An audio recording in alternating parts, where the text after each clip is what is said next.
With John Cena officially being once again a babyface, we're going to take a look into John Cena's heel run and decide on whether it was a big waste of time or not. In this video, we're going to be taking a look at the good, the bad, and the kind of in between of the John Cena heel run. And before we get this video off and running officially, I want to say that if you are a WWE fan, consider subscribing to this YouTube channel. That is all we post is WWE related content. So if you're a WWE fan, consider subscribing. Again, it's free. You can always change your mind later. So the kind of in-between part of good and bad, where there was kind of a mix of good and bad, we're going to start off by talking about the initial heel turn that started all of this. Now, I would say the good that came out of that was just the sheer unpredictability because nobody thought that John Cena was going to turn heel,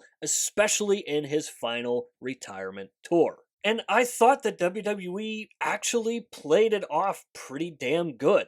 Now, the one bad in that initial heel turn is the fact that it was aligned with The Rock and Travis Scott. Because all that did was give the fans the impression that we were going to get one big payoff between The Rock, Cena, and Travis Scott. And when it became abundantly clear that we were never going to get a good payoff between those three, WWE did the next best thing and they abandoned ship and they turned Cena back to a babyface. Obviously, not all of this is on John Cena. A lot of it is on WWE for aligning John Cena with The Rock and Travis Scott. Two guys that just could not be relied on to be there on a more regularly scheduled basis. And obviously everything involving Travis Scott and the big fallout apparently between WWE and Travis Scott, that to me just sounds more like a Travis Scott issue than it would be a WWE issue and a John Cena issue. Because what we saw on WWE Unreal, where we saw Travis Scott just continuously praising the feeling of being a WWE superstar, it seemed like it was going to work. Now, obviously, we know that it was never going to work. So that's why I'm going to classify the initial heel turn for John Cena in kind of the in-between, because there was some good, but there also was some bad. Going in on the bad category is the WrestleMania match between Cody Rhodes. And that match on its own wasn't the worst match of all time, but the inclusion of Travis Scott and eventually just not having a payout really hurt that match. Because when Travis Scott's music hit, everybody was anticipating The Rock to also show up. And when he didn't, people were mad. Because again, they were expecting a big payout between Cena, The Rock, and Travis Scott. And once it was clear that The Rock was never going to show up, people didn't really necessarily care about Travis Scott being aligned with John Cena. Had The Rock continued to show up, I don't think it would have been as bad as it was. But it was the fact that they built up the anticipation of possibly The Rock coming out and kind of getting a little more answers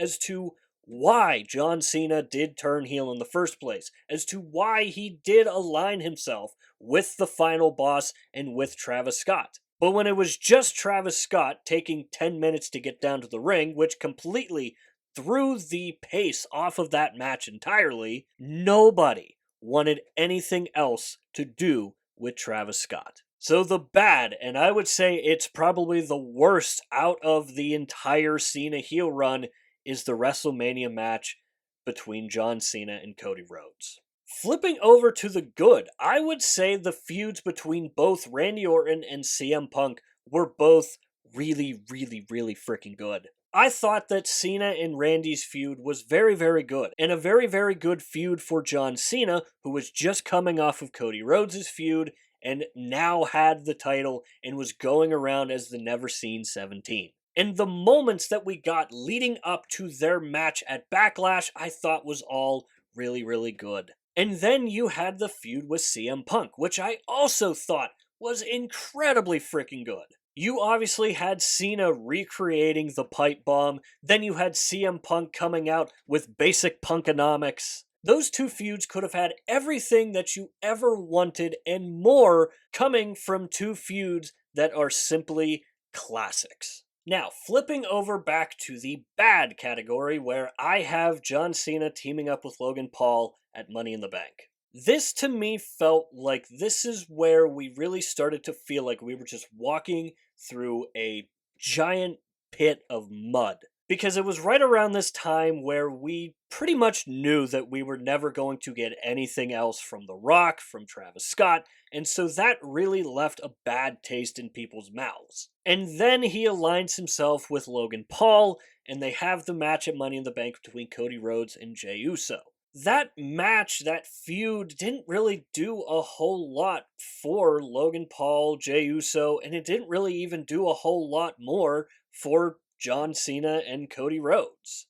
That match really just felt like they made that match on the spot because they needed an extra match on the card. So that is why I'm going to say that the Cena heel run was in a bad spot when he decided to team up with Logan Paul. Shifting back to the good, we have John Cena's face turn. When Cena came out on Friday Night SmackDown and delivered that promo where it really sounded like we were getting babyface Cena, there were rumors surrounding that promo of whether he was actually telling the truth or not. And that was the talk amongst the WWE Universe until he came out on night 2 of SummerSlam. The rumors and speculation was that all of that was just a big ruse, and that he really hasn't turned back into the good guy. He's still the bad guy. He's all just egging us on. And when his music hit, and it was the all blacked out Titantron, and then the color popped, and then the crowd erupted, knowing that we were once again getting the John Cena hustle, loyalty, and respect back. And then he went on to put on a very good match with Cody Rhodes. And that match was everything that it needed to be. It was just these two superstars doing what they do best. There were no outside interference from Travis Scott, from The Rock, which was heavily rumored. It was just John Cena versus Cody Rhodes, and that's all it needed to be. And we finally got the official passing of the torch moment from Cena to Cody Rhodes. So that is why I'm putting the SummerSlam match between Cody Rhodes and John Cena in the good category.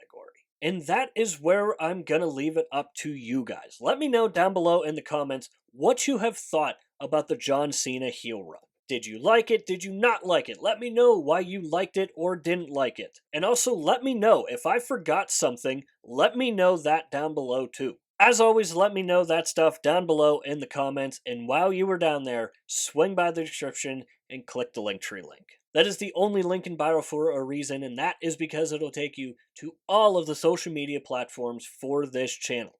And I do suggest going and checking out our X page. Besides YouTube, I am most active over on X. We do updates for Monday Night Raw, Friday Night SmackDown, and the PLEs. Above all else, I want the X page to be a place for wrestling fans to go and talk about wrestling, especially if you're like me and you don't have a lot of people to talk to about wrestling. So if you are like me and you're looking for a group of wrestling fans to talk about wrestling with, swing by an upcoming episode of Monday Night Raw, Friday Night SmackDown, join in on the conversation, maybe it's for you at the end of the day. With all that said and done, that is going to do it for this video here. I hope you enjoyed the video. If you did enjoy it, hit the like button. If you really enjoyed it, hit the subscribe button. Both are free and both really help out the channel a lot. And if you have made it to this point of the video, I want to say thank you very, very much for taking the time out of your busy day to watch these videos here. And as always, stay tuned for more WWE content coming in the future.